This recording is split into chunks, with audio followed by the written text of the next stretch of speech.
राधा वल्लभ श्री हरिवंश।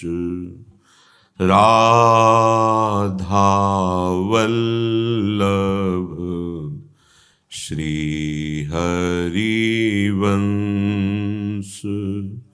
राधा वल्लभ श्री हरिवंश। राधा वल्लभ श्री हरिवंश। वृंदावनेश्वरी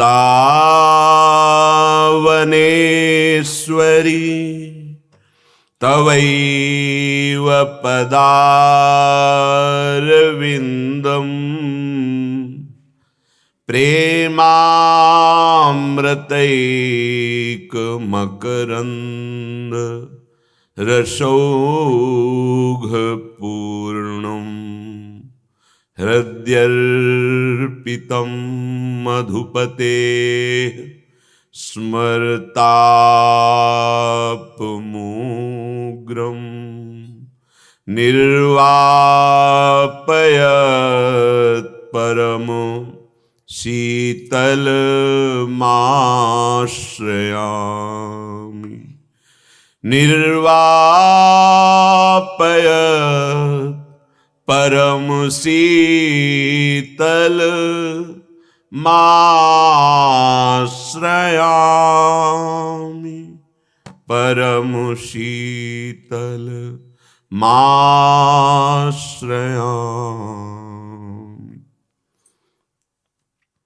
राधा राधा राधा राधा।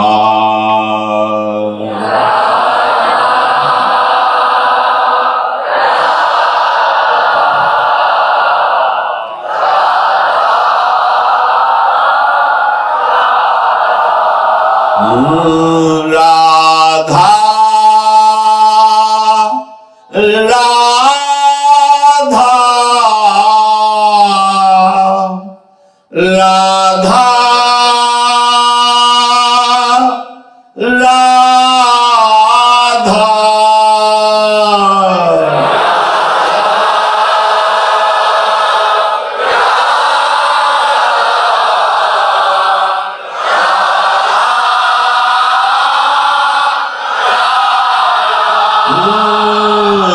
राधा राधा राधा राधा।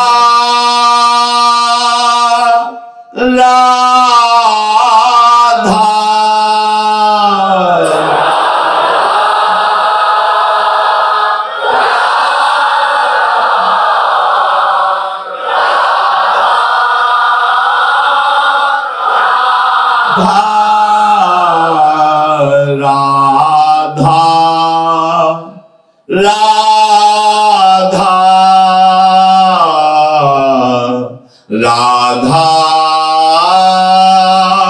राधा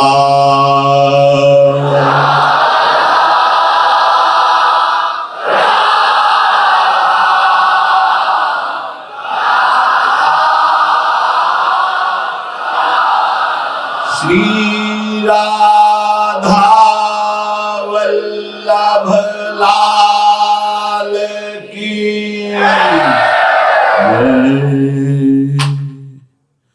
परम सच्चिदानंद घन प्रेमानंद स्वरूप नवनिभृत निकुंज महामहिम परम पावन श्री वृंदावन धाम। श्री वृंदावन धाम के लाडिले प्राणाराध्य युगल चंद श्री श्यामा श्याम समस्त हित परिकर निज परिकर। ये ब्रज 84 कोश अखिल ब्रह्मांडों में जितने भी पावन तीर्थ हैं, तीर्थराज हैं, पुरियां हैं, ये सबके द्वारा वंदनीय धाम है। यहाँ की जो रज की महिमा का वर्णन, यहाँ के जो वास की महिमा का वर्णन वो अद्वितीय है। मोक्ष पदवी प्राप्त होना बड़ा कठिन है, पर उस मोक्ष को भी लघु करके अद्भुत प्रेम, अद्भुत आनंद, अद्भुत सुख प्रदान करने में समर्थ है ये 84 कोश भूमि और यहाँ की रज और यहाँ के वासीजन। अहोभाग्य। मथुरा मंडलम साक्षान मंदिरम में परात्परम लोकत्रयात्पह दिव्य प्रलयेपि न संहृतम। श्री भगवान कहते हैं ये माथुर मंडल अर्थात ब्रज 84 कोश ये परात्पर दिव्य है, ये ब्रह्मा के द्वारा रचा हुआ नहीं है। परात्पर भगवान को कहते हैं। मानो हम श्री भगवान में साक्षात वास कर रहे हैं, सच्ची मानो। ब्रज 84 कोश के अंतर्गत वास करना, परम पावन श्रीधाम वृंदावन वास करना, मानो हम श्री कृष्ण की गोद में वास कर रहे हैं। ये तीनों लोकों के पापों का नाश करने में समर्थ है। दिव्यम, क्योंकि ये दिव्य है, ब्रह्मा के द्वारा रचा हुआ पार्थिव नहीं है। प्रलयेपि न संघृतम, प्रलयाग्नि यहां प्रवेश नहीं करती है। जब संपूर्ण सृष्टि का प्रलय हो जाता है तो भी ये ब्रज 84 कोश भूमि यथावत रहती है, क्योंकि ये साक्षात मंदिरम में भगवान कह रहे हैं मेरा घर है। परात्परम, ये परात्पर स्वरूप है। आज हम प्रसंग बदल के जो चर्चा कर रहे हैं, क्योंकि आज हमारे ब्रजमंडल को महासुख प्रदान करने वाले गिरिराज महाराज का भाव हृदय में एकदम आया। अभी अभी परिवर्तन हुआ। प्रसंग जो श्रीमद् भगवत गीतामृत का चल रहा था, एकदम अब यंत्र है, यंत्री क्या बदल के बुलवाना चाहता है वो जाने। श्री गिरिराज महाराज हम ब्रजवासियों के लिए कल्पतरु हैं, चिंतामणि हैं, प्राण पोषक हैं, उपासना पोषक है, उपास्य देव स्वरूप है। इनका प्रादुर्भाव यहां नहीं हुआ ब्रज में, इनको यहां ब्रज में लाया गया। तो इनकी उत्पत्ति कहां हुई और कौन इनको ब्रज में लाया? ये साक्षात परिपूर्णतम भगवान श्री कृष्णचंद्र जो असंख्य ब्रह्मांडों के अधिपति वृंदावन नाथ हैं, ब्रजनाथ हैं, सब कुछ करने में समर्थ हैं। जब जब भूतल पर भगवान अवतार लेते हैं श्री कृष्णचंद्र के रूप में, तो ये सब जो आपको मायाकृत दिखाई देता है तत्काल चिदानंदमय होता था, क्योंकि चिदानंद में प्रभु प्रकट हुए। हमारी जो देखने की क्षमता है वो 3 गुणों तक ही है, सतोगुण, रजोगुण, तमोगुण। इनकी रचना तक है, त्रिगुणात्मिका प्रकृति तक, क्योंकि ये भी प्रकृति के द्वारा रचे हुए यंत्र केवल प्रकृति को ही देख सकते हैं। जब तक भगवान दिव्य दृष्टि प्रदान नहीं करते तब तक वृंदावन ब्रज जो परात्पर रूप है, जो साक्षात भगवत स्वरूप है, ऐसा दर्शन नहीं हो सकता। भगवान जब भूतल पर प्रकट होते हैं तो पूरा परिकर जो है यही प्रकाशित हो जाता है। ये दिव्य धाम है, ऐसा नहीं कि पहले था आगे नहीं रहेगा, ऐसा नहीं। या अभी वर्तमान में है, आगे नहीं रहेगा। दिव्य परात्पर जो था है रहेगा, जो प्रलय में भी नष्ट नहीं होता। श्री गिरिराज गोवर्धन जी, परम पावन यमुना जी, खग मृग पशु पंछी लता और भी पर्वत झरने, ये सब दिव्य हैं हमारे ब्रज के। सच्ची मानिए, मानसी गंगा का जल त्रिभुवन के पावन तीर्थों को भी पावन करने की सामर्थ्य रखता है। राधा कुंड, मानसरोवर, ये सब दिव्य हैं। विश्वास करो, इसलिए ब्रजवासियों को कहीं जाने की जरूरत नहीं। सारे तीर्थ तरसते हैं ब्रज सीमा में प्रवेश पाने के लिए। स्वयं तीर्थराज प्रयाग भी यहाँ के लुटते हैं। ये साक्षात मंदिरम में भगवान कहते हैं मेरा साक्षात घर है। भगवान का जो कुछ है वो सब सच्चिदानंदमय है। भारतवर्ष में पश्चिम दिशा में शाल्मली द्वीप है, वहां एक महान पर्वत है द्रोणाचल। सबसे पहले गिरिराज जी का प्रादुर्भाव द्रोणाचल की गोद में हुआ। जिस समय द्रोणाचल की गोद में गिरिराज महाराज प्रकट हुए, समस्त देवता प्रकट होकर के पुष्प वर्षा करते हुए स्तुति की, क्योंकि उनको पता है कि ये भगवान की विहार स्थली है। जो ब्रज, उसमें ये शोभा पाएंगे। ये भगवान की नित्य क्रीड़ा स्थली है श्री गिरिराज महाराज। हरिदासों में श्रेष्ठ हैं, हरि को महान सुख पहुंचाने वाले, और हरि स्वरूप भी हैं। तो हिमालय आदि, सुमेरु पर्वत आदि जो महान पर्वत हैं, वो सब वहां आए और गिरिराज जी का अभिषेक किया। गोवर्धन जी का प्रणाम करके, परिक्रमा करके, सबने अभिषेक करके गिरिराज पद पर अभिषेक किया, वहीं द्रोणागिरी पर ही, क्योंकि ये भगवत स्वरूप है। जैसे गिरिराज संबोधन हिमालय, गिरिराज संबोधन सुमेरु पर्वत, 4 लाख योजन स्वर्ण का, ये सब आकर के द्रोणागिरी पे मध्य में विराजमान गोवर्धन जी का अभिषेक किया और उनको गिरिराज पदवी दी कि हम जितने सब गिरी हैं, आप हम सबसे श्रेष्ठ हैं, क्योंकि भगवान की नित्य लीला स्थली में आप पधारेंगे, भगवान आप में लीला करेंगे, इसलिए हम सबके आप वंदनीय हैं। और वहीं अभिषेक हो गया गिरिराज पद पर। महान पर्वतों ने गोवर्धन जी की स्तुति की। साक्षात आप परिपूर्णतम हैं। ये परिपूर्णतम शब्द भगवान में ही लगता है। गोवर्धनों परि सुराह पुष्प वर्षम प्रचक्किरे हिमालय सुमेरु वाद्या शैला सर्वे समागता। त्वम ही गोवर्धनो नामो वृंदारण्ये विराजसे, त्वन्नो गिरीणाम सर्वेशाम गिरिराजोषि सांप्रतम। नमो वृंदावनांकाय तुभ्यं गोलोक मौलिने पूर्ण ब्रह्म तपत्राय नमो गोवर्धनाय च। सब महान पर्वत स्तुति करते हैं गोवर्धन जी की। हे पर्वतराज, आप साक्षात परिपूर्णतम भगवान श्री कृष्णचंद्र ही हैं। गिरिराज जी महाराज दिव्य गवों का समुदाय और गोपाल रूप से भगवान श्री कृष्ण आप में क्रीड़ा करेंगे।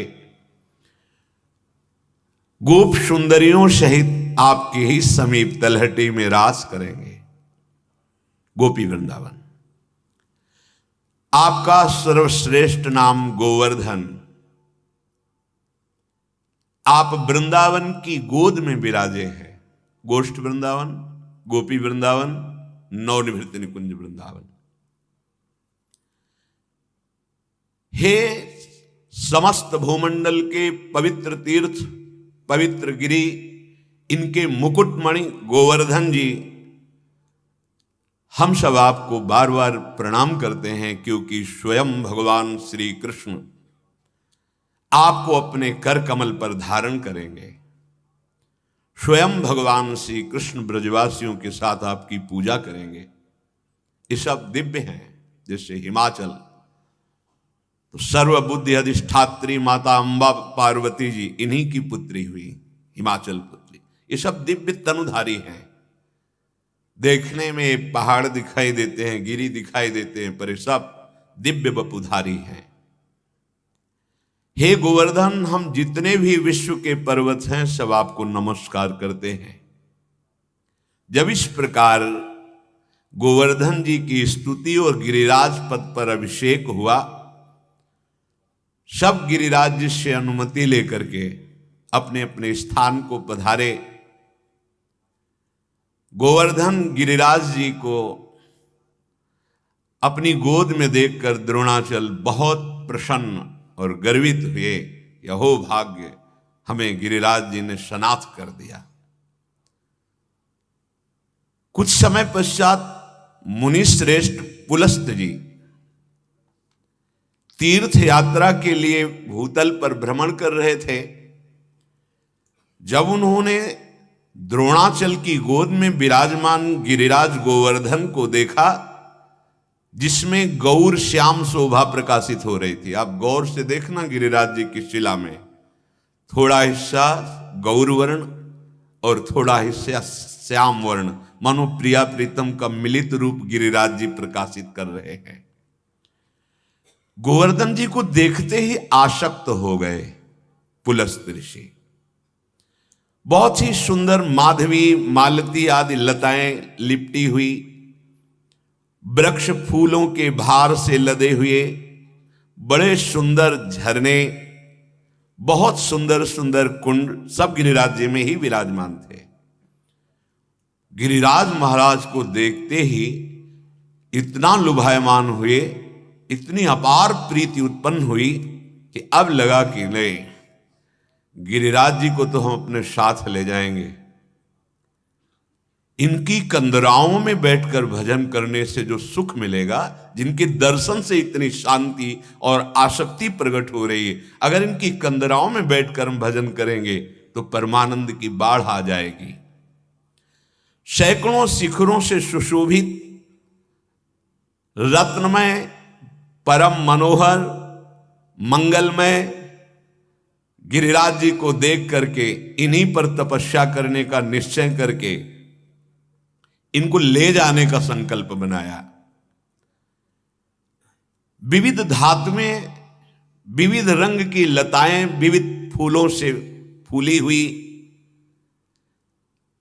ऐसे अद्भुत झरने, ऐसे अद्भुत कुंड, ऐसी भूमि जो चढ़ाव उतार से युक्त, नाना प्रकार के पक्षी कोलाहल कर रहे हैं, मृग, बंदर और भी पशु पक्षी गोवर्धन में विचरते हुए देखे महाराज पुलस्त जी ने।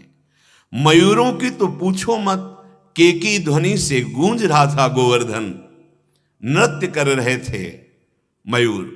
और गिरिराज जी को देखते ही मोक्ष पाने की इच्छा और मोक्ष पदवी दोनों प्राप्त हो जाती है। अर्थात मुमुक्षुता, संसार से वैराग्य, जीवन मुक्त अवस्था, ये दोनों प्रदान कर देते हैं गिरिराज महाराज।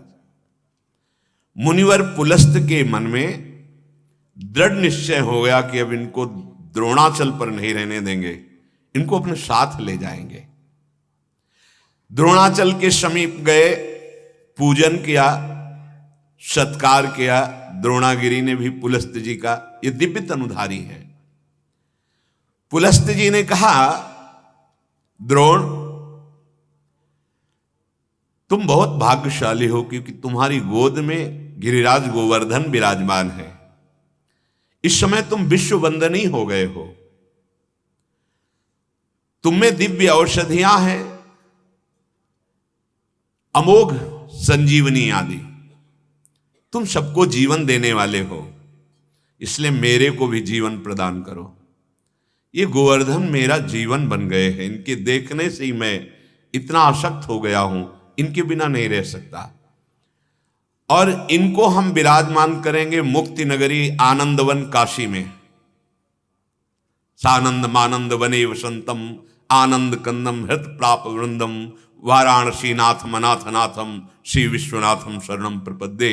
आनंद वन में, ये प्रेमानंद वन है वृंदावन, काशी आनंद वन है। मैं काशी में विराजमान करूंगा और बहुत से मुमुक्ष जन इनके दर्शन मात्र से इनमें भजन साधन करके परम पदवी को प्राप्त होंगे। मैंने इनकी महिमा देख ली।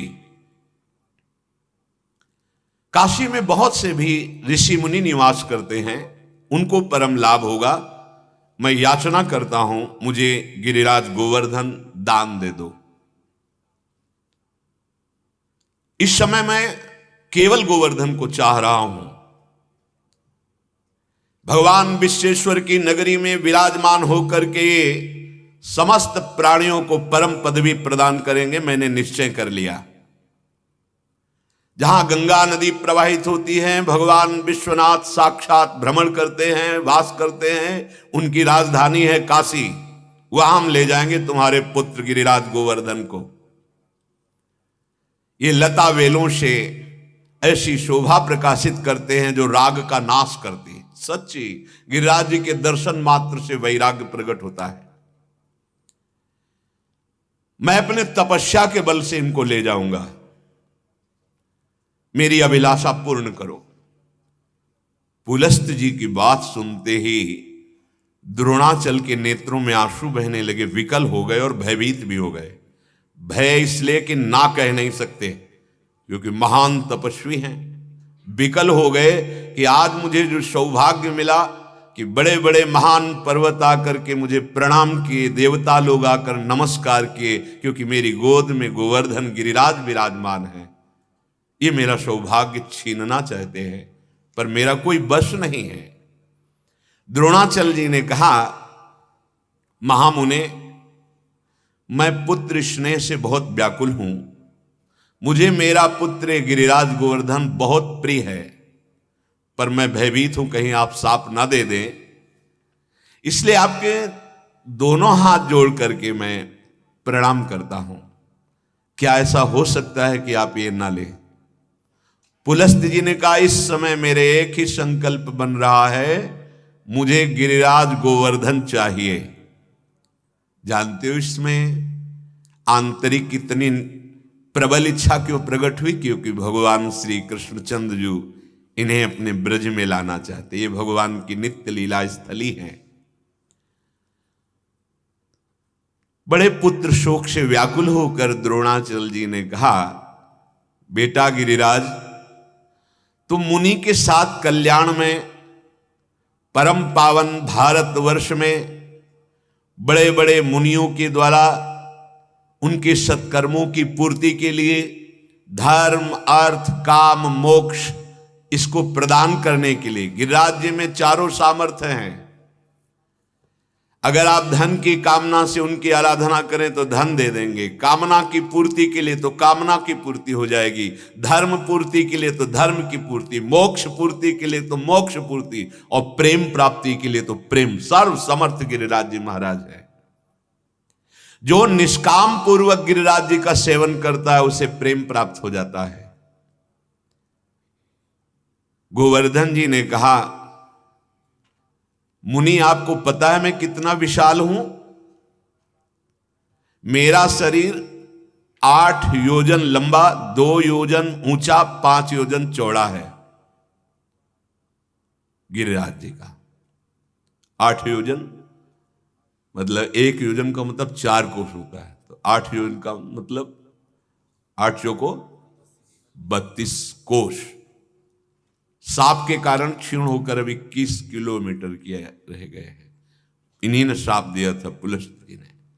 मेरा शरीर 8 योजन लंबा, 2 योजन ऊंचा, 8 कोस की ऊंचाई थी गिरिराज महाराज की, 5 योजन चौड़ा, 5 चौको 20 कोस चौड़े गिरिराज जी।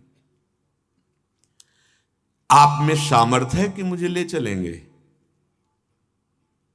पुलस्त जी ने कहा, बेटा तुम क्या हो, आवश्यकता पड़े तो सुमेर को भी उठा लूं। यह है तप बल, भजन बल। एक महात्मा समुद्र पी गए, अगस्त जी, ये तो पुलस्त्य जी है। ऐसे चुल्लू बांधा, कुआं का जल ले, सरोवर का ले, अगाध अथाह समुद्र को पी गए। ये महात्मा का बल, ये भजन से होता है। तप, भजन, पवित्र संकल्प, सब कुछ समर्थ होता है। इसीलिए हम अपनी सामर्थ्य को खो बैठे, क्योंकि धर्म विरुद्ध विषयों का सेवन, मनमानी आचरण, शास्त्र विरुद्ध कर्म, हम अपनी अध्यात्म शक्ति को खो बैठे। नहीं, जो आत्म तत्व अगस्त जी में है, जो पुलस्त्य जी में है, वही आप में है। अब इस तिजोरी को खोलकर कौन कितना धन खोज पाता है, बस बात इतनी है। नहीं, स्वरूप में अंतर नहीं है, स्वरूप सबका वही है।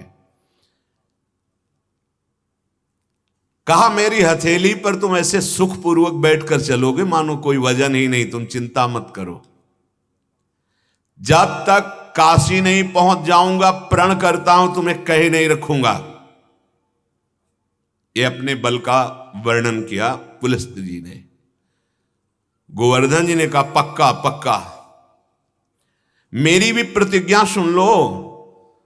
आपने कह दिया कि काशी तक आपको गोद में लेके चलूंगा, बीच में कहीं नहीं रखूंगा। और अगर आपने रख दिया तो फिर आपका तप और संकल्प काम नहीं करेगा, आप हमें उठा नहीं पाएंगे। जहां आप रख देंगे वहां से फिर आप उठा नहीं सकते। पुलस्त्य जी ने कहा पूरे सालमली द्वीप को उठा करके भारत देश में पहुंचा सकता हूं, तुम गोवर्धन चिंता मत करो। रास्ते में कहीं भी नहीं रखूंगा, कोई विश्राम नहीं करूंगा, हमारी आपकी बात पक्की। मैं कहीं नहीं रखूंगा। और गिरिराज जी ने कहा जहां रख दिया वहां से कभी नहीं उठूंगा, बात पक्की हो गई। तदनंतर महान पर्वत द्रोणाचल जी ने गले से लगाया गिरिराज जी को। गिरिराज जी ने नमस्कार की मुद्रा में खड़े हो गए अपने पिता को प्रणाम करके, और पुलस्त्य जी ने सहज में ऐसे गिरिराज जी को गोद में ले लिया। द्रोणाचल के आंखों से प्रेमाश्रु बह रहे थे कि गिरिराज जी अभी हमें सौभाग्य प्रदान कर रहे थे, अब ऋषि ले जा रहे हैं। दाहिने हाथ पर रखकर पुलस्त्य मुनि अपने तेज बल से बहुत आराम मुद्रा में सहज में चलते चलते ब्रज 84 कोष के अंदर प्रवेश किया।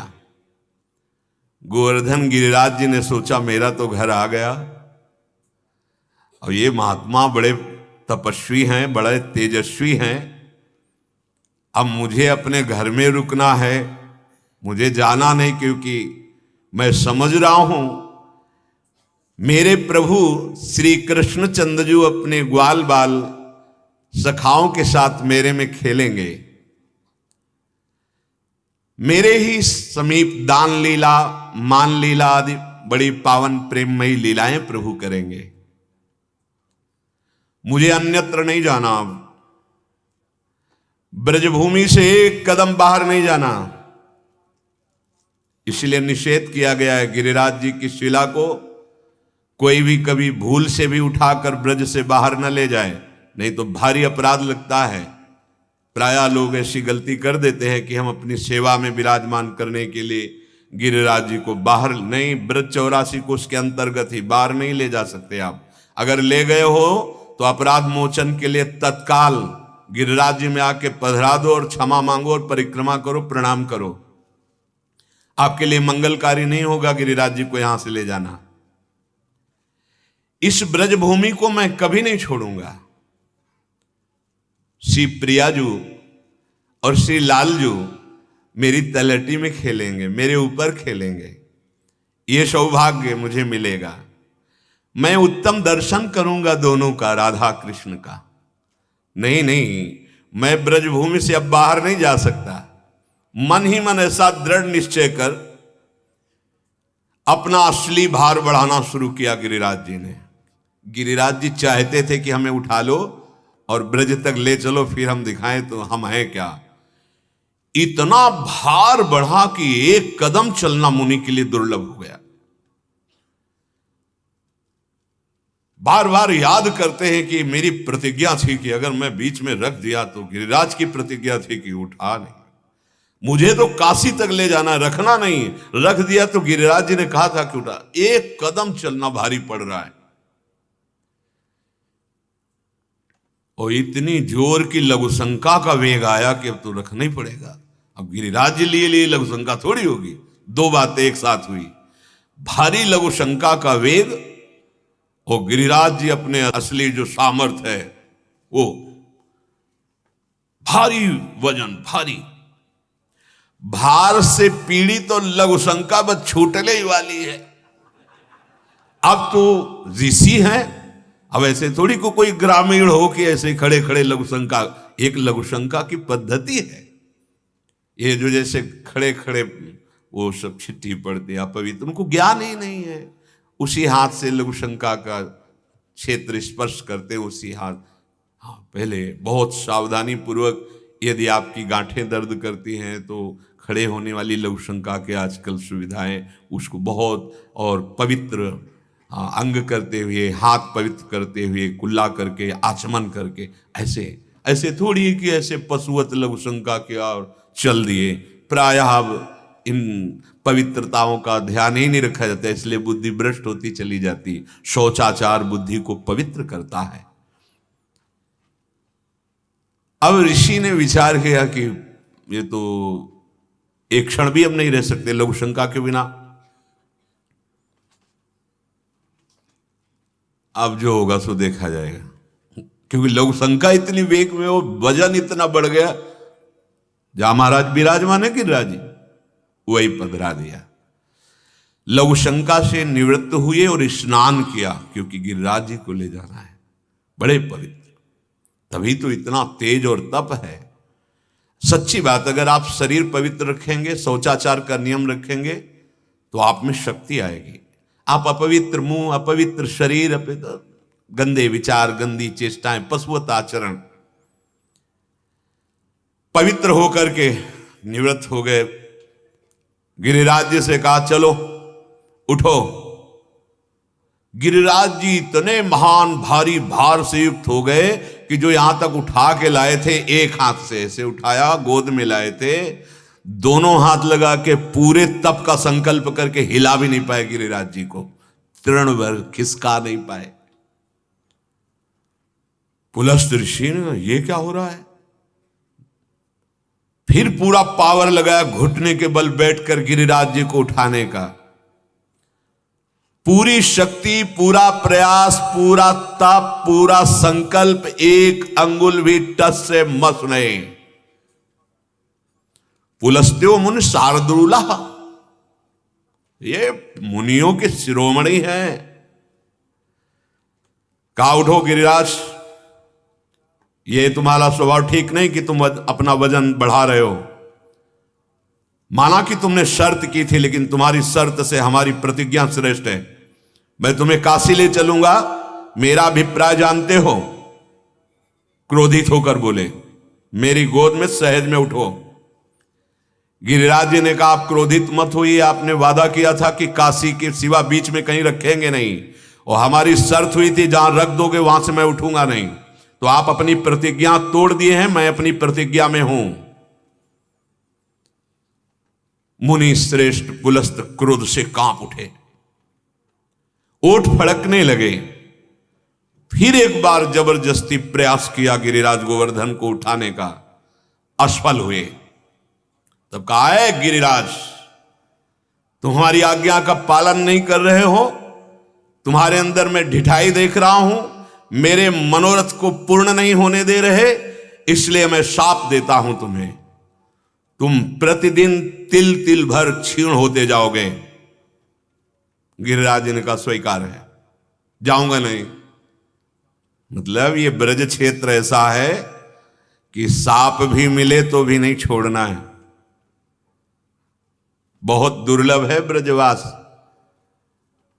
आप अमेरिका जाइए कोई परेशानी नहीं, विदेश जाइए कोई परेशानी घर वालों को नहीं होगी, लेकिन ब्रजवास तो कितने ऐसे जनों ने आके बताया कि हमारे घर वाले कहते हैं मर जाएंगे अगर आप ब्रज गए, वृंदावन वास किए, तो मैं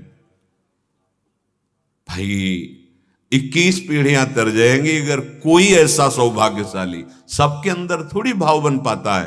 कह दे सब ब्रज में वास कर लें, किसकी सामर्थ्य है? सब भजन कर ले, किसकी सामर्थ्य है? सब जीवन मुक्त हो जाएंगे, सृष्टि कैसे चलेगी? अरे एक विकार को तो संभाल के दिखा, जीवन मुक्त होना तो बहुत बड़ी बात रही। अरे 1 घंटे किसी एक मंत्र, एक नाम में मन को लगा के दिखा, प्रेमावस्था तो बात बहुत दूर की रही। ब्रज 84 कोष में बड़े भाग्यशाली, पूरी सृष्टि में इतने लोग हैं, अंगुली में गिन सकते हो। एक हाथ की जितने दीमक है ना, दीमक अनंत जीव ऐसे भरे पड़े हैं। उनमें से कितने मनुष्य हैं? मनुष्यों में से कितने ऐसे प्रांत हैं जो ब्रजधाम वृंदावन धाम जीवन में न सुन पाएंगे और न बोल पाएंगे। फिर यहां वास मानो बाजी जीत गए। लाडली लाल ने हमें ब्रजवासी बनाया, वृंदावन वासी बनाया। अगर अपराध न बने तो वास मात्र से भगवत प्राप्ति हो जाएगी। वृंदावन ही प्रभाव सुनो, अपनो ही गुण देत, जैसे बालक मलिन को मात गोद भर लेत। रोज आप वृंदावन की महिमा सुनते हैं। वास मात्र से भगवत प्राप्ति, पर अपराध ना बने इसलिए बताया गया ऐसी पद्धति से रहो, नहीं तो अपराध बन जाएंगे। पुलस्त्य जी ने साप दे दिया, एक एक तिल रोज घटोगे। यद्यपि गिरिराज जी का स्वरूप 8 योजन लंबा, 2 योजन ऊंचा, 5 योजन चौड़ा। अब आप दर्शन कीजिए, तब से अब तक गिरिराज जी रोज घट रहे हैं। नाराज होकर पुलस्त्य जी चले गए। उसी दिन से गिरिराज गोवर्धन ऋषि का शाप स्वीकार करके तिल तिल भर रोज कम होते जा रहे हैं। जब तक भूतल पर भागीरथी गंगा और प्रभु गोवर्धन गिरिराज विराजमान है, तब तक जीवों का कल्याण होता ही रहेगा। ऐसे महात्मा प्रकट होते रहेंगे, ऐसे भक्त प्रकट होते रहेंगे जो भगवत प्राप्ति करेंगे और दूसरों को भी भगवत प्राप्ति का बल प्रदान करेंगे। जिस दिन इस भूतल से भागीरथी गंगा और गिरिराज जी अंतर ध्यान हो गए तो कलयुग का प्रचंड तांडव प्रारंभ हो जाएगा। उस कोटि का जिसमें सर्वनाश महापाप ही होगा। भाव भ्रष्टाचारा सब संसारा, धर्म सुने नहीं काना, कलिकाल बिहाल के मनुजा, नहीं माने को अनुजा तनुजा। मानो गिरिराज जी और भागीरथी गंगा कलयुग के प्रभाव को रोके हुए हैं। श्री गिरिराज गोवर्धन तब से हमारे ब्रजमंडल में विराजमान हैं, सबका मंगल परम सुख करने के लिए। भगवान का जब प्रादुर्भाव हुआ, श्री कृष्णचंद्र जो 7 वर्ष के जब हुए, तब तक गिरिराज जी की महिमा ब्रजवासियों के सामने अप्रकट थे। जैसे और भी पर्वत हैं हमारे ब्रजमंडल में, ऐसी ही भावना थी। गिरिराज जी की महिमा प्रकाशित तब तक नहीं हुई थी। एक दिन लालजू महाराज ने देखा कि बहुत सुंदर सुंदर पकवान, मिष्ठान ये सब बन रहे हैं। यद्यपि अंतर्यामी सर्वज्ञ हैं हमारे श्री कृष्णचंद्र जी, उनसे कभी कहीं किसी की कोई भी बात छुपी नहीं। कभी कहीं किसी की, कहीं भी हो वो देख रहे हैं। ऐसा मत समझना कि तुम्हें बंद कमरे में या एकांत स्थल पर कोई नहीं देख रहा। वो देख रहा है जो हमारा न्यायाधीश है। उसे किसी के प्रमाण की जरूरत नहीं, इसलिए डरो, असत कर्म से डरो। कहीं कोई भी कहीं हो, कुछ भी जो कर रहा है वो श्री कृष्ण देख रहे हैं। आपको छूट दिए हुए हैं, आप अशुभ कर्म करो या शुभ कर्म, परिणाम आपको अवश्य भोगना पड़ेगा। यद्यपि भगवान सब बात जानते थे, फिर भी बाबा के समीप गए, जो बड़े बूढ़े गोपों के बीच में बैठे थे नंदराय जी। विनयावनत हाथ जोड़ करके कहा कि बाबा, आज ये किसका बड़ा भारी उत्सव हो रहा है? इसका क्या फल है? किस उद्देश्य से ये जो विविध प्रकार के भोग सामग्री बनाई जा रही है, उत्सव की तैयारी की जा रही है, ये किसके लिए है? इसका उद्देश्य क्या है? बाबा आप मुझे अवश्य बताइए, क्योंकि आप मेरे पिता हैं और मैं आपका लाडला पुत्र हूं। मेरी उत्कंठा है जानने के लिए कि किसका उत्सव हो रहा है, जिसके लिए पूरा ब्रजमंडल ऐसी तैयारी कर रहा है, सुंदर सुंदर पकवान भोग सामग्री बन रही। जो संत महापुरुष सब में अपने आत्मा को देखते हैं, उनकी दृष्टि में ना कोई अपना होता है ना कोई पराया होता है। उन संतों का ना कोई मित्र होता है ना कोई शत्रु होता है, ना कोई उदासीन होता है। ऐसे संतों से जब विनयावनत होकर के बात पूछी जाती है तो फिर वो अधिकारी देखकर छुपाते नहीं हैं। अगर वो रहस्य की बात जानने का अधिकारी नहीं तो वो मौन धारण कर लेते हैं। उनका व्यवहार मित्रवत सबसे होता है, पर ममता किसी से नहीं होती। जो शरणागत हैं, जो विनयावनत हैं, जो अधिकारी हैं, हर बात वो अपने अनुभव की उनसे वो कह देते हैं।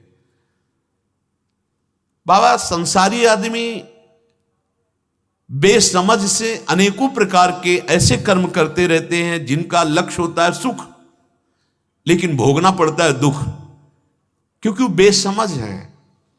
अगर कोई भी कर्म किया जाए और समझ बूझ कर किया जाए और महापुरुषों से प्रमाणित हो तो उसका फल होगा सुख। यहां क्या किया जाता है? मनमानी किया जाता है, शास्त्र विरुद्ध किया जा सकता है, अपनी समझ के, तो उसका परिणाम होता है दुख। ये बेसमझ लोग करते हैं सुख के लिए कर्म और परिणाम में भोगते हैं दुख। इसलिए मेरी प्रार्थना है कि आप लोग ये कौन सा उत्सव मना रहे हैं, ये शास्त्र सम्मत है या लौकिक है, मैं जानना चाहता हूं। आपका पुत्र हूं, विनयावनत हूं। आप सब किस उत्सव की तैयारी कर रहे हैं, कृपा करके बताइए। बाबा ने कहा, बेटा हमारे भगवान है इंद्र। पर्जन्यो भगवान इंद्रो मेघास्तस्यात्ममूर्तयः ते विवर्षन्ति भूतानां प्रीणनं जीवनं पथः। लालाया, हमारे भगवान हैं इंद्र, ये मेघों के स्वामी हैं। मेघ इन्हीं की आज्ञा से वर्षा करते हैं। वर्षा से अन्न घास आदि प्रकट होती है। अन्न से हमका मनुष्यों का जीवन और तृण आदि घास आदि हमारे जो गाय आदि हैं इनका जीवन पोषण होता है। प्यारे पुत्र, संपूर्ण ब्रजवासी जन मेघपति भगवान की पूजा इन विविध पदार्थों से करने की तैयारी कर रहे हैं, क्योंकि मेघ भगवान इंद्र के अधीन हो। जब भगवान इंद्र प्रसन्न होंगे तो मेघों को आदेश करेंगे, वो वर्षा करेंगे और हम सबका प्राणियों का पोषण वर्षा के द्वारा अन्न घास आदि से। बड़े शक्तिशाली हैं वो भगवान। फिर इस यज्ञ से, उत्सव से जो बचता है हम सब ब्रजवासी लोग उसे प्रसाद मान करके पाते हैं। उन्हीं की वर्षा से हम सबका जीवन निर्वाह होता है। खेती आदि प्रयत्न वर्षा से ही सफल होते हैं। तो ये हमारी बहुत कुल परंपरा चली आ रही है, और जो कुल परंपरा से धर्म चला आ रहा है उसे काम, लोभ, भय या द्वेष से परंपरागत धर्म छोड़ा नहीं जाता। अगर छोड़ दे तो मंगल नहीं होता। नंद बाबा ने ऐसा कहा। भगवान ब्रह्मा शंकर आदि का भी शासन करने वाले श्री कृष्णचंद्र जी ने नंद बाबा और ब्रजवासियों की जब बात सुनी तो बाबा से कहा कि बाबा बहुत विचार पूर्वक हमारी बात सुनना। कर्मणा जायते जंतु कर्मणैव विलीयते, सुखम दुखम भयम क्षेमम कर्मणैवाभिपद्यते। सिद्धांत है प्राणी अपने कर्म के अनुसार ही पैदा होता है, कर्म के अनुसार ही सुख दुख भोगता है, कर्म के अनुसार ही मर जाता है। भय या अमंगल उसके कर्म का परिणाम होता है। यदि कर्मों को ही सब कुछ ना मानकर उनसे भिन्न किसी को फलदाता समझे तो वो फलदाता भी कर्म के अनुसार ही फल देता है। कर्म ना करने वालों पर उसका कोई प्रभाव नहीं चलता। सभी प्राणी अपने अपने कर्म का फल भोगते हैं। अवश्य में भोक्तव्यम कृतम कर्म शुभाशुभम। कर्तारम भजते सोपि न कर्तु प्रभुर्हिषः। तो भी किमिंद्रेणे भूतानाम श्वाश्वा कर्मानुवर्तिनाम अनीशे नान्यथा कर्तुम स्वभाव विहितम नृणाम। इंद्र के बीच में आपने क्यों कि ये भगवान है, ये फलदाता है? प्रधानता तो कर्म की है। पिताजी, पूर्व कर्म जो हमने किए हैं उनका फल सुख दुख रूप से अभी आ रहा है। अभी जो हम कर्म करते हैं वो आगे फल मिलेगा। बिल्कुल पक्का सिद्धांत समझो।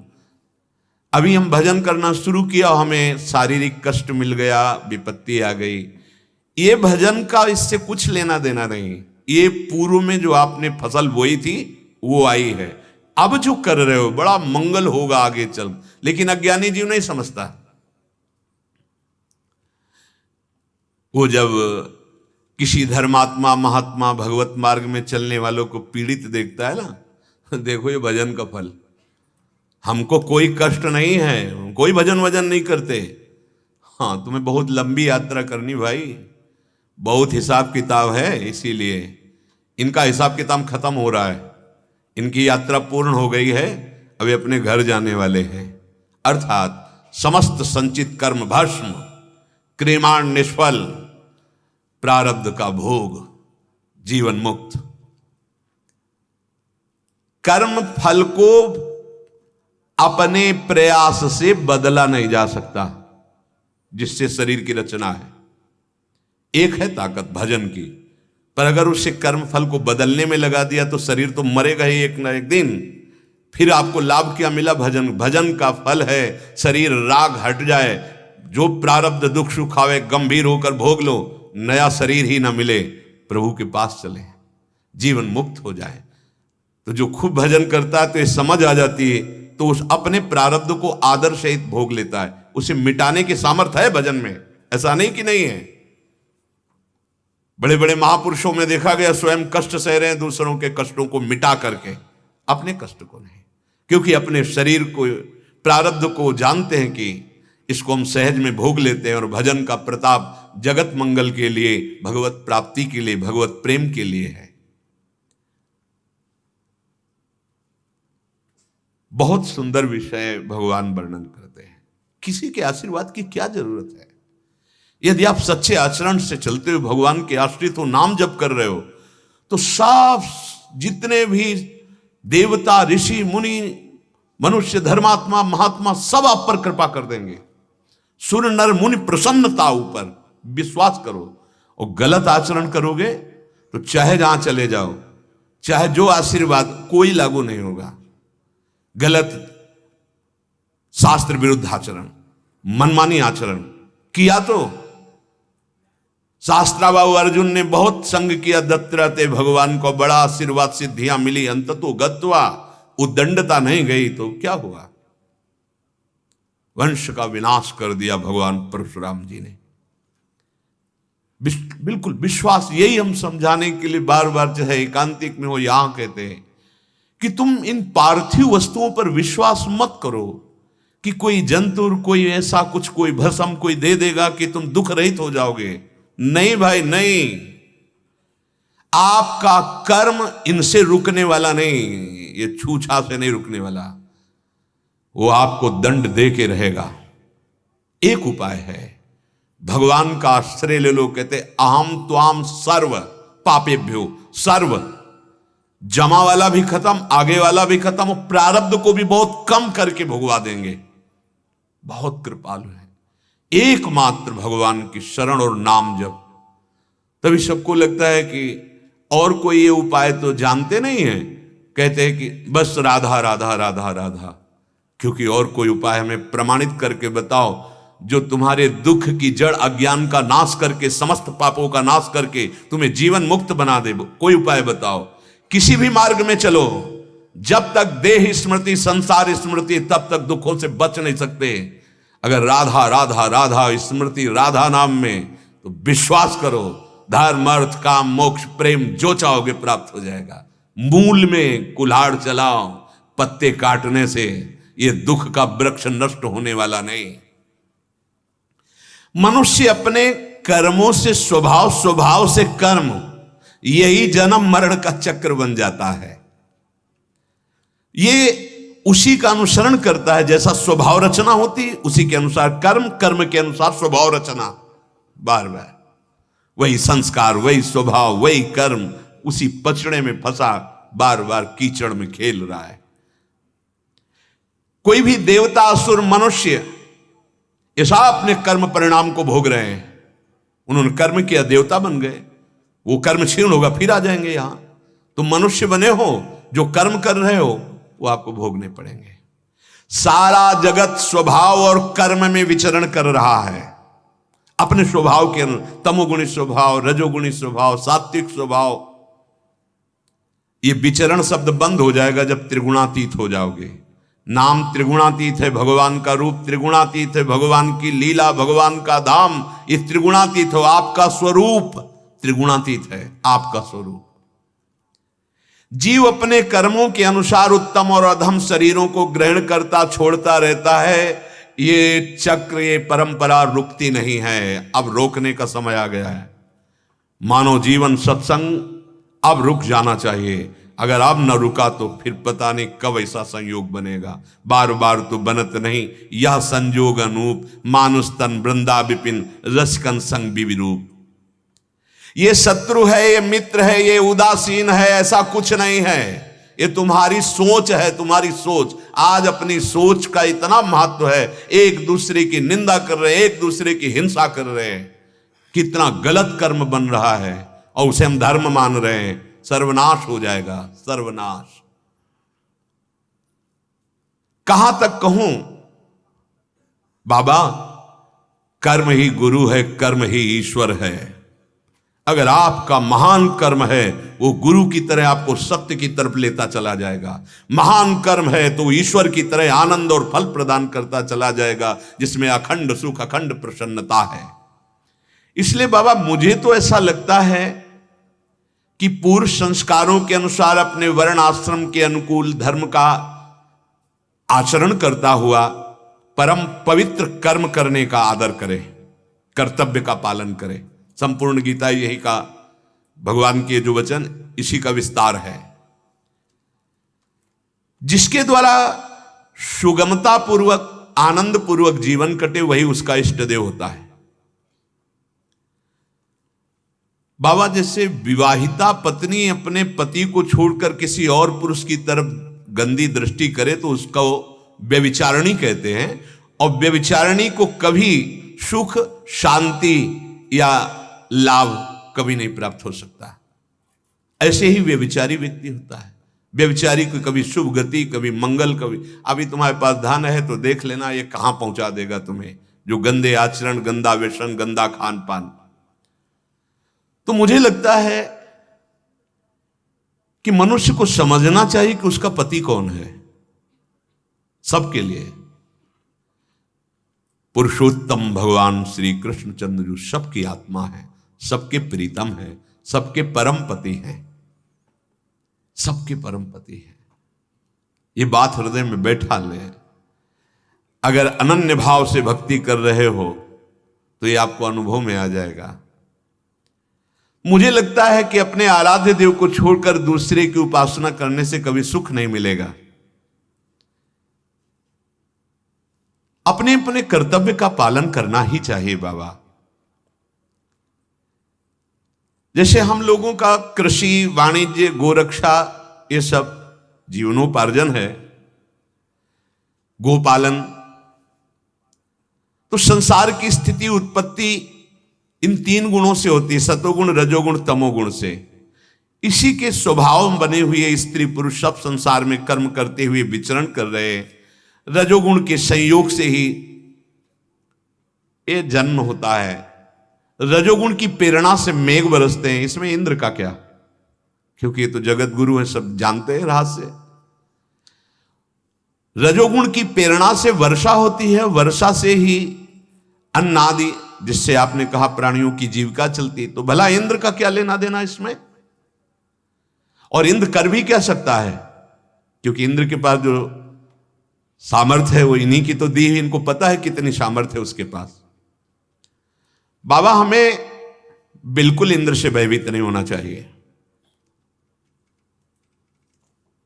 हम वनवासी हैं, वृंदावनवासी हैं, ब्रजवासी हैं। हमारे आराध्य देव ये वृंदावन ब्रज धाम के जो मुकुटमणि गिरिराज जी हैं, ये इष्ट देव हैं। हम ब्रज 84 कोश वासियों के ये रक्षक हैं, प्राण पोषक हैं। ये धर्म अर्थ काम मोक्ष प्रेम, ये सब पुरुषार्थ देने में समर्थ है गिरिराज गोवर्धन। बाबा आज से बंद इंद्र का पूजन। जितनी सामग्री तैयार हुई है, अब हम सब मिलकर गिरिराज जी का पूजन करेंगे। अब ये यज्ञ नहीं होगा देवराज इंद्र के लिए। ये खीर, हलवा, पूरी, पुआ, मूंग की दाल, ब्रज के समस्त दुग्ध पदार्थ जो बनाए गए हैं, गौओं से जो दुग्ध निकला उनसे पदार्थ, ये सब इंद्र को भोग नहीं लगाएंगे हम। अब लगेगा भोग गिरिराज जी का, और फिर पाएंगे सब ब्रजवासी। और ब्राह्मणों को दक्षिणा देंगे, गौओं के साथ परिक्रमा लगाएंगे। आप बाबा समझ लो, चाहे चांडाल हो, चाहे पतित हो, चाहे कुत्ता हो, कोई भी हो, गिरिराज जी का भोग पाने से, गिरिराज जी के दर्शन से परम कल्याण को प्राप्त हो जाएगा, सब आनंद हो जाएगा। खूब हम लोग प्रसाद पाएंगे चक भोग लगा के गिरिराज जी का, और गहने से कपड़ों से सज धज करके, और फिर मंगल गीत गाते हुए गिरिराज जी की प्रदक्षिणा करेंगे। मेरी तो सम्मति यही है बाबा। यदि आप सब ब्रजवासियों को बाबा आपको रुचे तो ऐसा ही कीजिए। देवराज इंद्र का बंद यज्ञ महोत्सव, अब होगा गिरिराज महाराज का महोत्सव। गिरिराज जी का पूजन मेरा साक्षात पूजन होगा। गिरिराज जी और मुझे में तनिक भी भेद नहीं है, मुझे बहुत प्रिय है गिरिराज जी। कालात्मा भगवान श्री कृष्ण सूक्ष्मता से देखा था कि इंद्र का घमंड बहुत बढ़ गया है, और भगवान का स्वभाव किसी का घमंड नहीं रखते, किसी का भी। इसीलिए तृणादपि सुनी चेन, बचना हो तो भगवान की शरण में होकर दैन्य रहो। थोड़ा भी घमंड करोगे तो ब्रह्मांड नायक तुम्हारे घमंड को चूर करने के लिए ऐसी रचना रच देंगे, सब छार छार हो जाएगा तुम्हारा घमंड, किसी का नहीं रहा घमंड। नंद बाबा आदि गोपों ने जब ये बात सुनी तो सबने गर्दन हिलाई। लाला बात तो तू सही कर रहा है। सबने स्वीकृति कर ली। क्यों? क्योंकि सबके हृदय में यही प्रेरणा करने वाले हैं। उर प्रेरक यही उर में प्रेरणा करते हैं। भगवान श्री कृष्ण जैसा चाहते थे वैसा ही ब्रजवासियों ने स्वीकार कर लिया। ये बात है, जोई जोई प्यारो करे सोई मुहि भावे। कुल परंपरा से पूजन होता चला आ रहा था, एक बार भी किसी ने प्रश्न नहीं किया। जैसा प्रभु ने कहा, अभी 7 वर्ष के बड़े बूढ़ों ने सबने भगवान की सलाह मान ली। अब तो ब्रज के ब्राह्मण बुलाए गए, स्वस्ति वाचन हुआ, और छकड़ों में लाद लाद करके ब्रज 84 कोष के ब्रजवासी जन गिरिराज जी के समीप आए। खूब गौओं को स्नान कराकर श्रृंगारित किया गया, हरी हरी घास पवाई गई, और बाबा ने गिरिराज महाराज के समीप आए हुए समस्त ब्रजवासियों से कहा, आज से यही हमारे आराध्य देव हैं ब्रज के, श्री गिरिराज महाराज।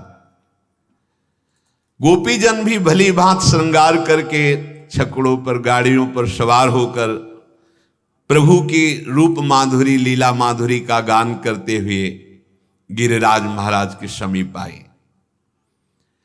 अब जे भी भोग लगना शुरू हुआ, ब्राह्मण मंत्रोच्चारण कर रहे, तो सब ब्रजवासी देख रहे हैं कि भोग तो 56 प्रकार के, सब विविध पहाड़ के पहाड़ भोग, लेकिन भोग आरोगने वाले तो गिरिराज महाराज आरोग ही नहीं रहे। तो भगवान सबके मन की बात जान करके गिरिराज जी के रूप में प्रकट हो गए। वैसे ही श्याम वर्ण, वैसे जैसे एक पूजक बने हुए श्री कृष्ण और एक पूज्य बने हुए भगवान, विशाल स्वरूप धारण करके और कहा कि मैं गिरिराज हूं। आहा, देखो मैं गिरिराज हूं। और सारी सामग्री, खीर, पुआ, पूड़ी, कचौड़ी, पकौड़ी, जो विविध प्रकार के व्यंजन थे, भगवान पा रहे, ब्रजवासी गोपियां पवा रही हैं। अब तो सब ब्रजवासी आनंद से नाच रहे कि इतना जीवन हो गया, इंद्र का पूजन करते हुए कभी एक झांकी भी नहीं मिली, और पहला ही पूजन गिरिराज जी का हुआ। साक्षात प्रकट होके बोले मैं गिरिराज हूं, बृहद बपु धारण किए हुए, शैलोस्मीति ब्रुवन, मैं गिरिराज गोवर्धन हूं। ब्रजवासी जय हो महाराज, आप तो बड़े कृपाल हो, भोग देखते ही प्रकट हो गए। इतने बार भोग लगाया, देवराज इंद्र कभी आके झांकी भी नहीं दिए। सच्ची माली मूर्तिमान कल्पतरु हैं, चिंतामणि हैं गिरिराज जी महाराज।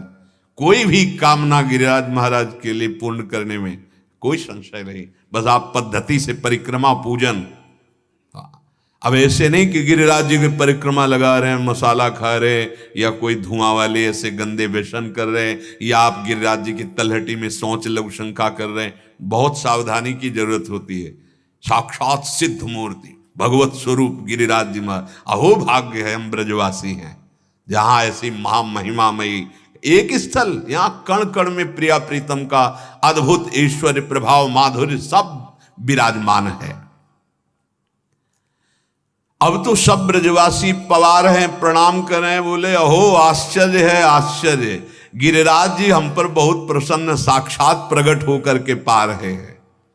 भगवान ने कहा ये अद्भुत देवता हैं, जैसा तुम चाहोगे वैसा रूप धारण कर लेंगे, और जो गिरिराज जी का निरादर अपमान करेगा उसको ये देवता नष्ट कर देंगे। आओ अपना गौओं का और विश्व का कल्याण करने के लिए हम गिरिराज जी को प्रणाम करते हैं। भगवान समस्त ब्रजवासियों सहित गिरिराज जिनको प्रणाम कर रहे हैं वो भगवान, जो प्रणाम कर रहे हैं वो भगवान।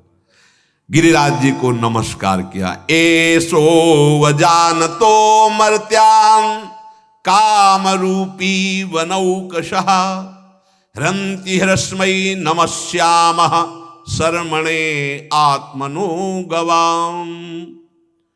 भगवान श्री कृष्ण की प्रेरणा से नंद बाबा आदि बड़े बूढ़े गिरिराज गोवर्धन की पूजा की, और जो प्रसाद बचा सब पाए। फिर जो बूढ़े लोग चल नहीं सकते थे, छकड़ों पे बैठ के जो चल सकते थे, वो गीत भगवान के नामों का गाते हुए गिरिराज जी की प्रदक्षिणा की। फिर सब अपने अपने ब्रज के घरों में वापस आ गए। जब इंद्र को पता चला कि पुआ पूड़ी गुलाब जामुन रबड़ी रसगुल्ला कुछ भी भोग हमारे नहीं लगा, इस तिथि को तो हमारा लगता था, अपने दैवी शक्ति जो गुप्तचर थे पूछा भाई क्या बात है, ब्रज में एक भी गुलगुला हमें समर्पित नहीं हुआ, पीछे तो चक पाले को मिलता था। तब बताया गया कि अब आपकी पूजा बंद हो गई महाराज। नंद बाबा आदि ने गिरिराज जी की पूजा की, गोवर्धन की, और खूब उन्हीं को भोग लगाया गया और प्रसाद पाके सब खूब जय जयकार और परिक्रमा हुई है। अब पदाधिकारी देवराज इंद्र, उनकी आंखें लाल हो गई। इन ब्रजवासियों की इतनी हिम्मत, मुझ देवराज इंद्र का अपमान, मेरी भोग सामग्री गिरिराज को। अब इनके क्रोध से होगा क्या, बस ध्यान दीजिए। गोपेभ्या कृष्ण नाथेभ्यो नंदादिभ्य चुकोपसहा। क्या बिगाड़ लेगा देवराज इंद्र का क्रोध, जिसकी रक्षा करने वाले श्री कृष्ण हैं। बस जो पे कृष्ण चरण मन अर्पित तो करी है का नवग्रह रंक। ये जितने भी ग्रह नक्षत्र दैवी शक्तियां दैवी पदों पे विराजमान है, भगवान की प्रदत्त शक्ति से है।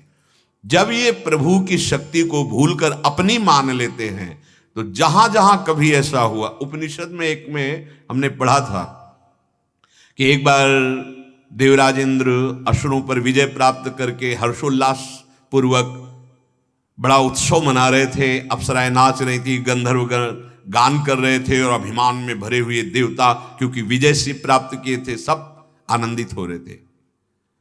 भगवान ने देखा कि ये सतोगुणी देवताओं को ये जो रजोगुणी तमोगुणी वृत्ति प्राप्त हो रही है ठीक नहीं है, इनके अभिमान का मर्दन होना चाहिए।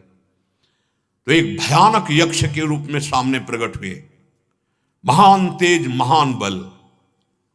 देवराज इंद्र देख के सहम गए और उन्होंने कहा कि कोई है इस सभा में जो पता लगा के हमें बतावे कि ये कौन प्रकट हुआ है। भगवान पहले वायुदेव महाबली हैं, त्रिभुवन में सबसे बड़े महाबली वायुदेव हैं। इन्हीं के अंश से भगवान श्री हनुमान जी महाराज, साक्षात भगवान शंकर ही है ना, इसलिए भगवान ही है। पवन पुत्र कहा जाता है हनुमान जी को।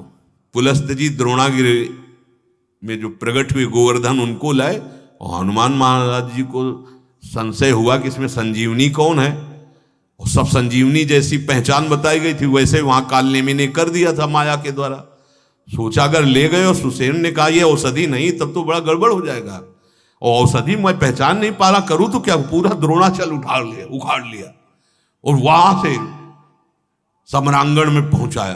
अपार बलशाली, तो वायु देवता सबसे बड़े बलवान देवता है, उन्हीं से सबके प्राणों का पोषण होता है। समीप गए, आप कौन हैं? तो यक्ष ने कहा तुम कौन हो? तो उन्होंने कहा मैं महाबलशाली वायु देवता हूं, अगर मैं अपना प्रचंड रूप धारण कर लूं तो समस्त ब्रह्मांडों को तिनके की तरह उड़ा सकता हूं। 49 रूप इनके। जब हनुमान जी महाराज लंका में आग लगा रहे, हरि पेरित तेहि अवसर चले मरुत 49 अट्टहास कर गरजा कपि बड़ी लाग आकाश। 49 मारुत पवन चल पड़े। बोला इतने तुम बलशाली हो, तुम ब्रह्मांडों को तिनके के समान उड़ा सकते हो? तो एक तिनका डाला और कहा उड़ा के दिखाओ। कितना बड़ा उपहास। तुरंत उन्होंने पावर लगा, नहीं उड़ा, पूरी शक्ति लगा दी। बोले तुम तो कह रहे थे ब्रह्मांडों को उड़ा देंगे, यहां तो तिनका नहीं उड़ा पा रहे हो। ग्रीवा नीची की, चले गए। देवराज इंद्र ने पूछा कौन है? बोले असमर्थ रहा परिचय प्राप्त करने में। महाबलशाली अग्निदेव प्रकट हुए, समीप गए। तुम कौन हो? उनका पहले आप अपना परिचय बताइए, कौन है आप? उनका मैं अग्नि देवता हूं। तुम्हारी सामर्थ्य क्या है? मैं पूरे ब्रह्मांडों को उपले की तरह एक क्षण में भस्म कर सकता हूं। तो ये तिनका है, इसको भस्म करके दिखाइए। पूरा पावर लगा दिया, तिनके से धुआं भी नहीं उठा। अग्नि देवता गर्दन नीची की और जाके बैठ गए, असमर्थ रहा उनका। देवराज इंद्र एकदम आवेश में उठे तो यक्ष अंतर्ध्यान हो गए। ओ बहुत पश्चाताप की, कोई परिचय नहीं प्राप्त कर पाए, कौन था? इतने में भगवती अंबा प्रकट हुई और कहा देवराज इंद्र तुम इतने घमंड में हो कि भगवान तुमसे बात भी नहीं करेंगे। वो यक्ष नहीं थे, साक्षात भगवान थे। ये तुम्हें बताने आए हैं तुम्हारे इन महाबली देवताओं में कोई ताकत नहीं है। न वायु देवता तिनका उड़ा सके, न अग्नि देवता तिनके को भस्म कर सके। इसलिए घमंड मत करो, तुम में जो सामर्थ्य है वो भगवान की दी हुई है। तो दैन्यता पूर्वक उनके हृदय में जो विजय का अभिमान था वो शांत हो गया। देवराज इंद्र भी थे विनय करने में भगवान के अवतार में, लेकिन भूल गए। और अपमान जब हुआ उनको लगा कि अपमान हो गया, क्योंकि उनकी पूजा, अरे पूजा प्रणाम नमस्कार बहुत विचित्र है, बहुत विचित्र है।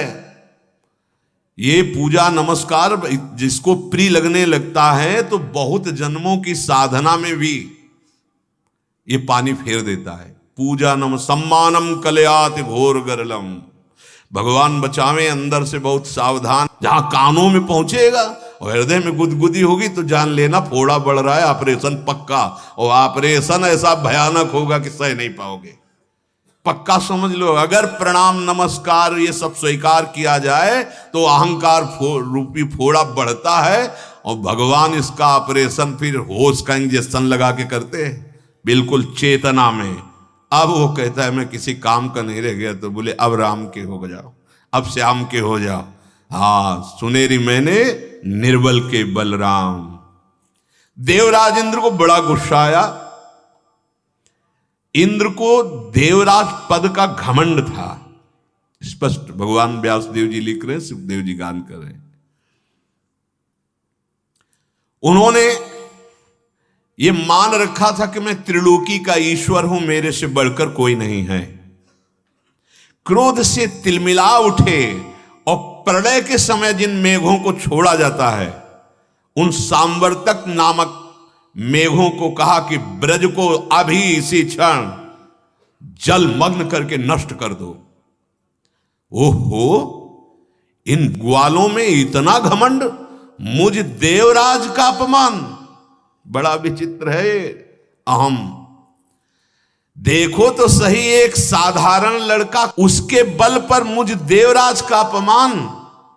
अहो श्री मद महात्म्यम गोपानाम काननौकशाम कृष्णम मर्त्य मुपाश्रित्य, ये चक्रुदेव हेलनम, ये मरने वाले शरीर के गोपगण, एक बालक कृष्ण जो मर्त्य में स्थित है। भगवान का महत्व कब जानने में आता है? जब दैन्यता आती है। देखो, इतना पवित्र पद है देवराज इंद्र, और अहंकार है तो उनको क्या दिखाई दे रहा है? एक साधारण मनुष्य बालक कृष्ण मर्त्य मुपाश्रित्य, इनको सच्चिदानंद मृत शरीर वाला दिखाई दे रहा है। ये है अहंकार, अज्ञान का स्वरूप। मुझ देवराज का अपमान कर डाला। अच्छा, तो अब इस बहुत कड़वी शब्द बोल रहे, अहंकारी ऐसे ही बोलता है। वाचालम बालिशम स्तब्धमज्ञम पंडित मानिनम कृष्ण मर्त मुपाश्रित गोपा में चक्र अप्रियम। देवराज इंद्र इस समय बकवादी हो गए हैं, नादान हो गए हैं, अभिमानी हो गए हैं और मूर्खता को प्राप्त हो गए हैं, क्योंकि ये ही ब्रह्मा जी के साथ सब मिलकर प्रार्थना की थी और ब्रह्मा जी को भगवान ने आदेश किया था, मैं स्वयं आ रहा हूं पृथ्वी का भार हरण करने के लिए। मुझ देवराज इंद्र की अवहेलना देख ले, अब मैं क्या करता हूं। ऐसे ही प्राय अधिक पाए जाते हैं, क्योंकि अज्ञान और अहंकार से युक्त है, तो सच्चिदानंद बपू भगवान को नहीं जान पाते हैं। भगवान को जानना अपनी बुद्धि बल से नहीं हो सकता। सोई जानई जेहि देहु जलाई, तो जानत तुम्हें हो जाई। अच्छा, तो इन गोपों को धन का नशा चढ़ गया है और इनको बिगाड़ने वाला कृष्ण मिल गया है। भैया हम बिगड़े ही सही, तुम बढ़िया बने रहो, हम ब्रजवासी बिगड़े ही सही, क्योंकि हमारा यार और प्यार श्री कृष्ण है। अब जाओ सांवर्तक गणों, इन ब्रजवासियों की हेकड़ी को, इनके घमंड को धूल में मिला दो। ये हेकड़ी और घमंड ही बोल रहा है उसका, पक्का समझना। तुम्हें जो कुछ दिखाई दे रहा है वो तुम्हारे अंदर है। अगर श्याम दिखाई दे रहा तो श्याम का अनुभव हो गया है, काम दिखाई दे रहा तो काम में हो, दुष्ट दिखाई दे रहा तो तुम दुष्ट हो, पापी दिखाई दे रहा तो पाप है। चश्मा जैसा वैसे ही दृष्टि, वैसे सृष्टि। जाओ इनका संहार कर डालो।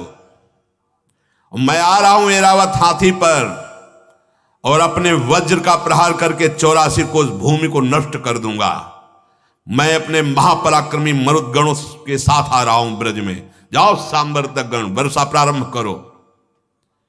अब इंद्र की आज्ञा, प्रलय कालीन मेघ के बंधन खोल दिए गए। अब वो बड़े वेग से बाबा के ब्रज 84 कोस के ऊपर छा गए और मूषल होता है जितना, वैसी धारा वर्षने लगी। मूषल धार, जितना मूषल होता है, बूंद तो इतनी, लेकिन वो ऐसी नहीं, मूषल इतना मोटा, तो ऐसी मोटी मोटी धारें बरसने लगी। हाहाकार मच गया क्षण में, क्योंकि मोटी धार एक जगह थोड़ी, पूरे ब्रज 84 कोस में ऐसी बिजली कड़के की भयावा, बादल टकरा टकरा कर, प्रचंड आंधी, प्रचंड वर्षा, प्रलयंकारी मेघ, दल के दल बादल आते हैं और ढेर सारी वर्षा करते हैं। कोई कोना नहीं बचा जहां हाहाकार न मच गया हो ब्रज में। झंझावात, बिजली की कड़क, भारी वर्षा, सब पशु पक्षी ग्वाल बाल सब कांपने लगे, व्याकुल हो गए। सबने कहा श्री कृष्ण तुम्ही ने कहा था कि गिरिराज महाराज का पूजन करो, देवराज इंद्र का बंद करो। देखो देवराज इंद्र कितना प्रलयंकारी वर्षा। छोटे छोटे बच्चों को लोग अपनी छाती के नीचे छुपाए हुए हैं, कांप रहे हैं। भगवान श्री कृष्ण के समीप जाकर कहा कि श्री कृष्ण अब तुम ही बचा सकते हो, तुम्ही ने रुकवाया था, बोलो। हम ब्रजवासी जनों के तुम प्राण हो। अब तो कृष्ण केवल तुम्हारे ही भाग्य से हमारी रक्षा हो सकती है। हे कृष्ण, इस गोकुल के एकमात्र, ब्रज के एकमात्र रक्षक और आप स्वामी हो। इंद्र के क्रोध से बचने के लिए हमारे पास कोई उपाय नहीं, केवल आप ही उपाय हो। धन्य है। इसीलिए ब्रजवासी जनों का प्यार तो देखो, आप ही मेरे उपाय हो। बस इतना ही इशारा काफी। हमारे भव समुद्र से पार होने का उपाय क्या है? श्री कृष्ण। आनंदित रहो इनका आश्रय लेकर के। भगवान ने कहा बिल्कुल बिल्कुल नहीं, कोई भयभीत नहीं होगा, किसी एक जीव की क्षति नहीं होगी। भारी ओलों के साथ वर्षा प्रारंभ थी। देवराज इंद्र की करतूत देकर मुस्कुराए और उनका ये क्रोधित होकर के अपना प्रभाव दिखाना चाहता है। अरे ब्रज का नाश काल भी नहीं कर सकता। देवराज इंद्र तू क्या है? ये प्रचंड वायु, ये ओले, ये वर्षा कुछ हमारे ब्रजवासियों का बिगाड़ नहीं सकती। देख मैं तुझे कैसा जवाब देता हूं। मूर्ख, तू अपने को लोकपाल मानता है, ऐश्वर्य और धन का घमंड करता है। तेरे आज घमंड को चूर चूर कर दूंगा। तत्काल सुदर्शन को आज्ञा की, एक बूंद पानी ब्रज में नहीं। अरे भगवान है, इनके सामने कौन है? देवता लोग सतोगुण प्रदान होते हैं। अरे अभिमान, सतोगुण में अभिमान, ऐश्वर्य मद का अभिमान, पद का अभिमान। तुम सतोगुण से चित हो रहे तो तुम्हें दंड मिलना चाहिए, तुम्हारा मान भंग होना चाहिए, तुम्हें शांति मिलेगी इससे। ये सारा ब्रज मेरे आश्रित है, जो मेरे द्वारा स्वीकृत और आश्रित है। त्रिभुवन में कोई भी उसको कष्ट नहीं पहुंचा सकता। उनका मैं रक्षक होता हूं, जो मेरे आश्रित। यही हम लोगों की छाती में जो बल है ना, यही बल है। सच्ची मानिए, बल के महाबल, बलम बलवताम श्रेष्ठम, ये श्री कृष्ण का बल। और जहां श्री कृष्ण का बल, जिस बल से प्रभावित हो गया, वो मेरे बल श्री वृंदावन रानी। मैं रक्षक हूं जिसका त्रिभुवन में कोई। मैं इसे दिखाता हूं कि ये कितना सामर्थ्यशाली है। मेरा एक व्रत है, ध्यान दीजिए, भगवान कह रहे मेरा एक व्रत है। जो संत जन हैं, जो भक्त जन हैं, जो मेरे आश्रित हैं, जिनका मेरे सिवा कोई नहीं, छोटे से छोटा, बड़ा से बड़ा कार्य और उनकी रक्षा करना, ये मेरा व्रत है। पक्की बात है। कदम कदम पे आपने किसी और को अपना मान रखा है, इसलिए आपको दिखाई नहीं दे रहा, नहीं तो कदम कदम पे प्रभु दिखाई देते हैं। कैसे प्यार करते हैं, कैसे दुलार करते हैं, कदम कदम पे उनका प्यार। भगवान का व्रत है, भगवान का प्रण है।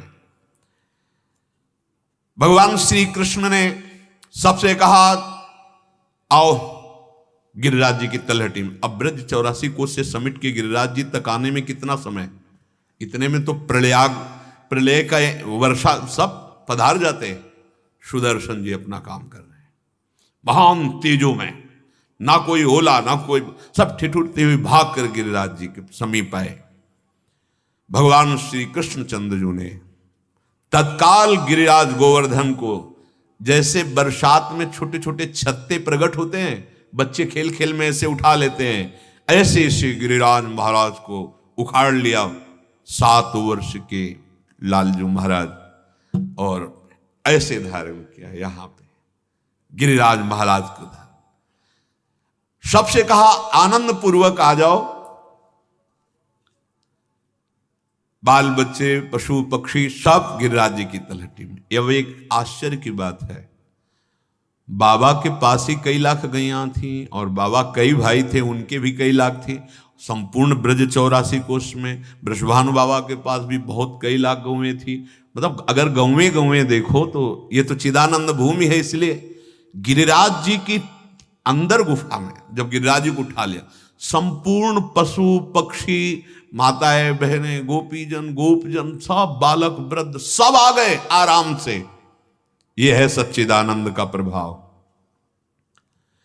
देखो तुम सब अपनी गौओं के सब सामग्री सब कुछ लेकर के गिरिराज जी के इसमें आ जाओ गड्ढे पे।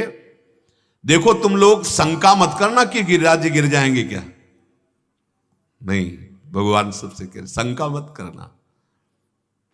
ये गिरिराज तनिक भी हिल भी नहीं सकते, डरना मत। नहीं लगेगा कि लाला तो अभी 7 वर्ष का है, गिरिराज और थक जाए तो फिर कहीं सब दब जाए। मैंने सब व्यवस्था कर रखी है, आप सब आ जाओ। सब के सब ग्वाल बाल गोधन छकड़ा पुरोहित भृत्य सब कुछ, क्योंकि प्रलयकालीन वर्षा हो रही, ये अवसर मिल रहा, किसी को पता नहीं चल रहा कि हम सब वर्षा में जो प्रारंभ में हुई थी ये कैसे कम हो गई। अवसर दिया ना सबको प्रभु, सुदर्शन चक्र ऊपर गुप्त रूप से। ब्रजवासी सब अंतर में जब आ गए तो अब जो पानी बाहर का था उठा लेने पर वहां खाली हो गया ना, तो वो पानी भर जाएगा ना। भगवान शेष जी को आदेश किया तुरंत अपने शरीर की मेड़ बनाओ, किसी को पता नहीं। भगवान अनंत महामहिम शेष जी ने ऐसे पूरी मेड़ बना दी कि एक बूंद पानी अंदर नहीं जाएगा। ऊपर सुदर्शन चक्र जी भगवान हैं भगवान, और ऐसे गिरिराज जी को। लेकिन 7 दिन भगवान ने न खाया न पिया, ऐसे न आराम न विश्राम। कुछ सखा लोग बीच बीच में कृपा करते और बोले हम लाठी लगाए तुम हटा लो थोड़ी देर के लिए। सखा तो मतलब उनको ये थोड़ी लग रहा कि ये भगवान है।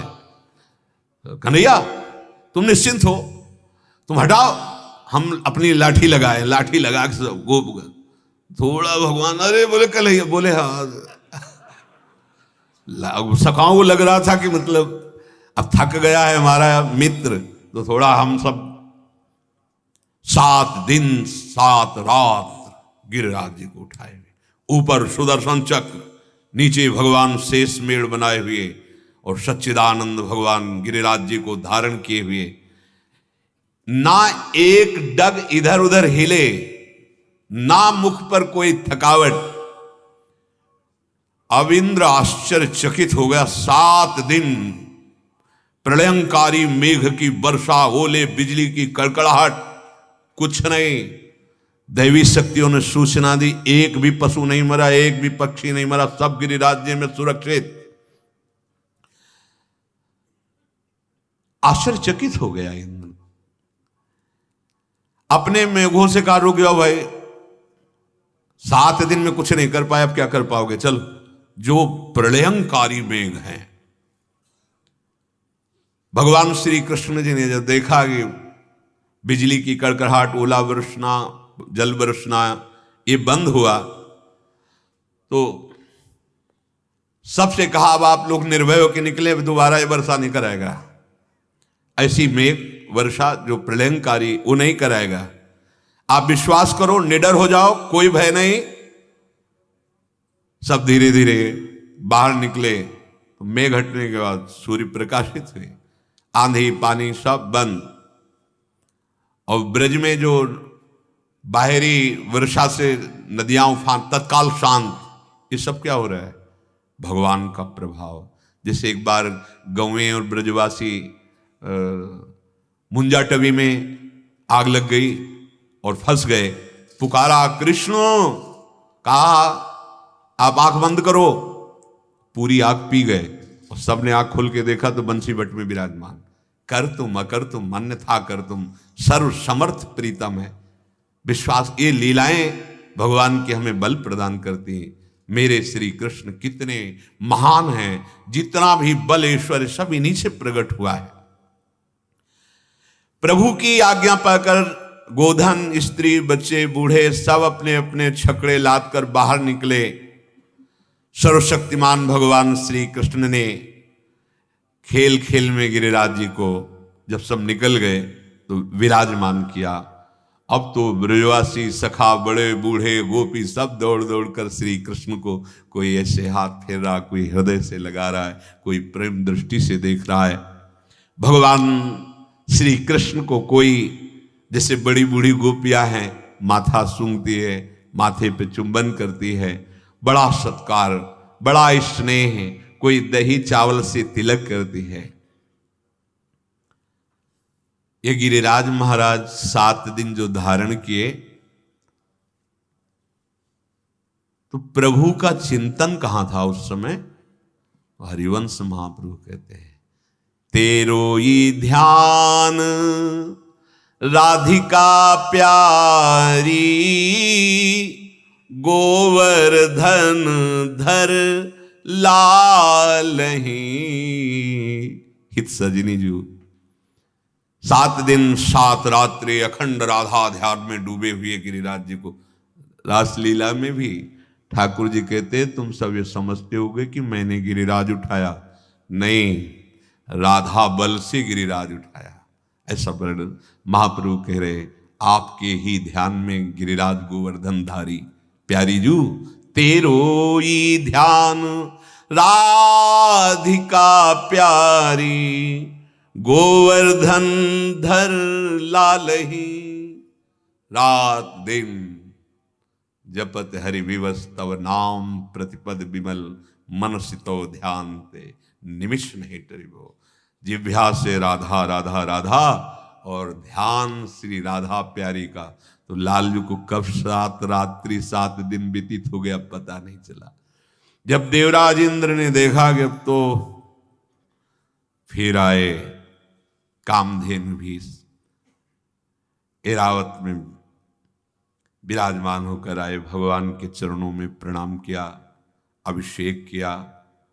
भगवान को तब से गोविंद नाम से, गौओं के इंद्र गोविंद नाम से पुकारा गया। तो ये जो हमारे ब्रज में विराजमान गिरिराज जी हैं, ये अपने को कल्याण और मोक्ष की, बस अपराध मत कीजिए, बस सच्ची मानिए, पड़े रहिए। और देश के बसत ही अधिक भजन जो होए, ये सम तो पूजत नहीं, वृंदावन रहे सोए। रहे सोए के 2 भाव हैं।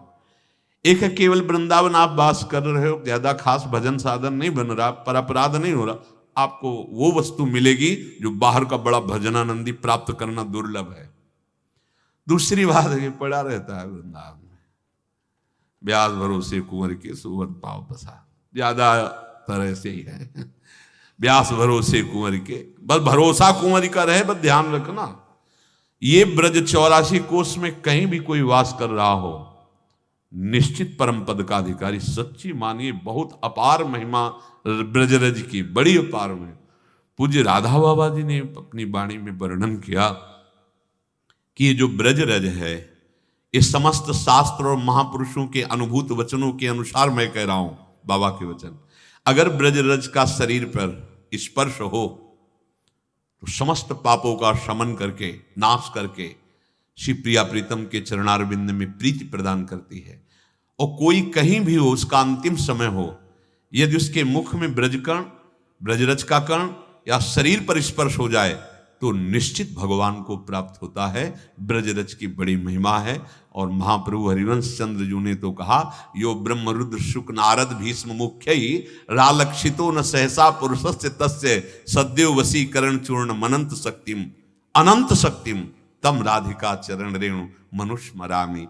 अहो भाग्य, धन्य भाग्य अब हमारे हो गए, हमको ब्रजरज सेवन करने का सौभाग्य मिला, हमको ब्रजवास का सौभाग्य मिला, वृंदावनवास का सौभाग्य मिला। जो ब्रज से बाहर हैं, वृंदावन से बाहर हैं, वो निराश ना हो। आश्रय और वास का एक ही फल होता है। आप आश्रित होइए, यहां से रज ले जाइए, चरणामृत ले जाइए, रज का शरीर में लेप कीजिए और खूब नाम जप कीजिए और जो अपना कर्तव्य है उसे कीजिए। आश्रय रखिए ब्रजधाम ब्रजवास की भावना और वृंदावन धाम का आश्रय वास की भावना, तो आपका शरीर कहीं भी छूटेगा, आप दिव्य वृंदावन दिव्य ब्रज को प्राप्त हो जाएंगे। शेष चर्चा आगे। श्री राधा वल्लभ लाल की।